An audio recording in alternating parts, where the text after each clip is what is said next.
One of my favorite things to do is go to a concert. I love getting dressed up in my favorite singers' merch. I love singing lyrics to songs with other people that I've sung alone for so long. I love meeting other people who love the same person as much as I do. I love screaming. I love being a part of this community and just experiencing new and incredible things from people who matter so much to me. But I also love going to sports games. Since I was 1 year old, sports has been a huge part of my life. I'm a huge baseball fan, specifically the Mets, and I have been for, and I have been for a really long time, since I was quite little. So throughout my life, I've had the same process of getting dressed up, getting decked out in Mets colors, or I wear orange and blue, I get excited, I put on my favorite cap, I get to see my favorite players up close, and I get to be a part of something bigger than myself. Last time I was at a game, I went with my friend, who was also a girl, but was a fan of the rival team. She and I were sitting, and behind us were two guys a little older than we were. We started talking to them and just engaging in regular conversation about the game, which led to some arguing, but it was all fun and games, until our designated hitter struck out. And I saw an aggression in the two men behind us come out that I hadn't seen before in them. They started shouting and yelling, which everyone does, but the words they were using were derogatory and insulting. They were saying things like, "You play like a girl, stop playing like a girl," and went as far as making fun of them saying, "You probably drink Bud Light," which was a reference to a recent campaign they had done with somebody transgender. This is not the first or last time I've come into contact or encountered this kind of thing at sports games or in some sort of sports vicinity. Throughout my life, I myself, as a sports fan, have been questioned for my knowledge and just general fandom around it. I've been asked a lot. When was the last time we made the playoffs? Can you name 5 players? These are 2 really basic questions that almost any fan could answer.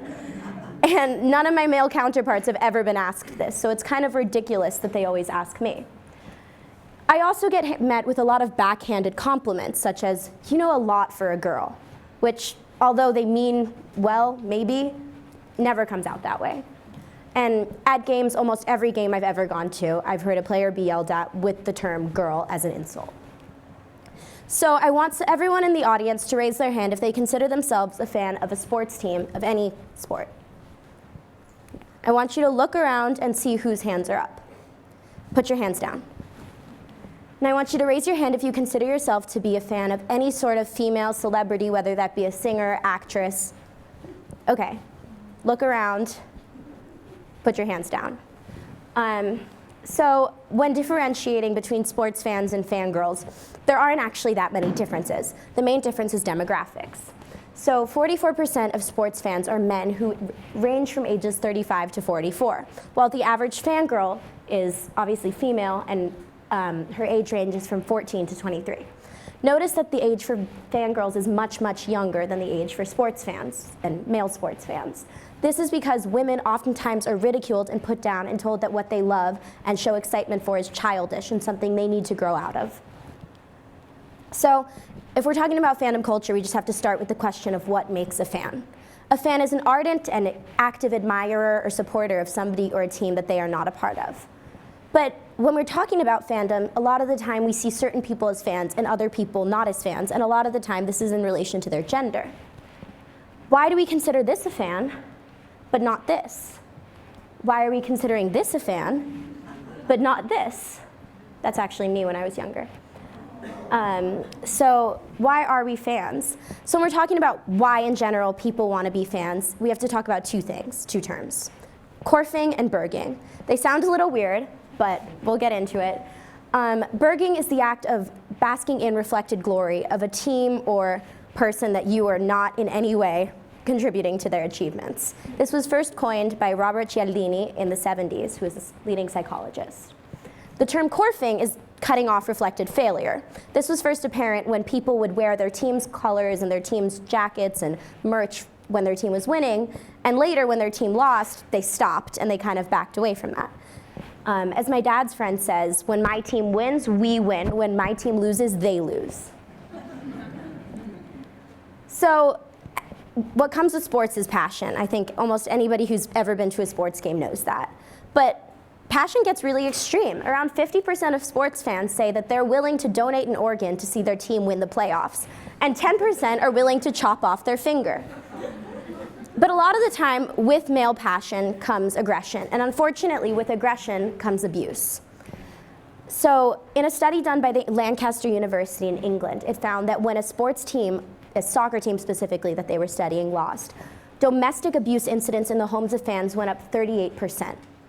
In an audit of NFL arrests between the years 2000 and 2014, it found that 48% of players' arrests were either domestic or sexual violence. Now, a lot of these actually aren't real statistics because the number 44%, which we don't know, and it's likely higher than this, is what reports were completely unreported and uncounted by women who weren't ready to come out with their stories. So in addition to this, of all of the college sports players who have been reported sexual violence or domestic abuse, 56% faced absolutely no repercussions. And if you're the girlfriend or wife of a sports player, you're 2.8 times more likely to be abused than that of an average woman. In addition to this, and the problem that I find really concerning, is that 1 in 3 young athletes ages 12 to 17 have admitted to perpetrating at least one act of sexual or domestic violence. Oh, shoot. Okay. Sports fans. So the average sports fan is obviously male. There are far more avid male sports fans than there are women, and there are far fewer not fans that are women than there are men. This is because women are widely berated when they are avid fans and told that they're too big and they should stop and that they're crazy. And oftentimes, when men are not fans of sports, they're ridiculed for it and told that they should be fans. But why else are women not fans of sports? Why is it that there's so many more male fans than there are women? This could be because women aren't represented in the world of sports at all. While there's the argument about biology and why men are better in certain entities, we can just look at coaching and journalism. In professional leagues, 43 baseball coaches are female out of 419 or more than that. 9 football coaches are female, 6 basketball are female, and 0 soccer. I want everyone to take a guess in their head, how much more money do you think the highest paid female golfer made in comparison to her male counterpart? So the number's actually 131 million, a little bit more than that, which is a huge difference. The highest paid female golfer made $7.3 million in 2022, and the highest paid male golfer made 138 million. So in addition to players, female journalists are paid 87 cents on the dollar that male journalists are paid. Female field managers are only paid 95 cents on the dollar. And WNBA team players on average make 44 times less than NBA players. Broadcasting rights for the NCAA championship sold for $10.18 billion in the men's division, but only $500 million for women. In addition to this, the NBA salary cap from the NBA, the male league, is $136,021,000, which is over 100 times that of the female league, sitting at $1,420,000. The statistic that I found the absolute most shocking of any is that 55% of people are not willing to go to a sports game if a woman is a participant. That means that in this survey of over 8 countries, 55% of those people are not willing to go to a game if somebody like me is there. So this brings me to kind of the segue into a different part of fan culture that I'm going to talk about.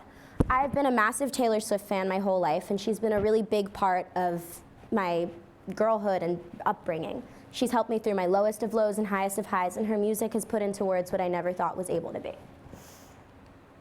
Recently, she started dating the star tight end of the Chiefs, Travis Kelce.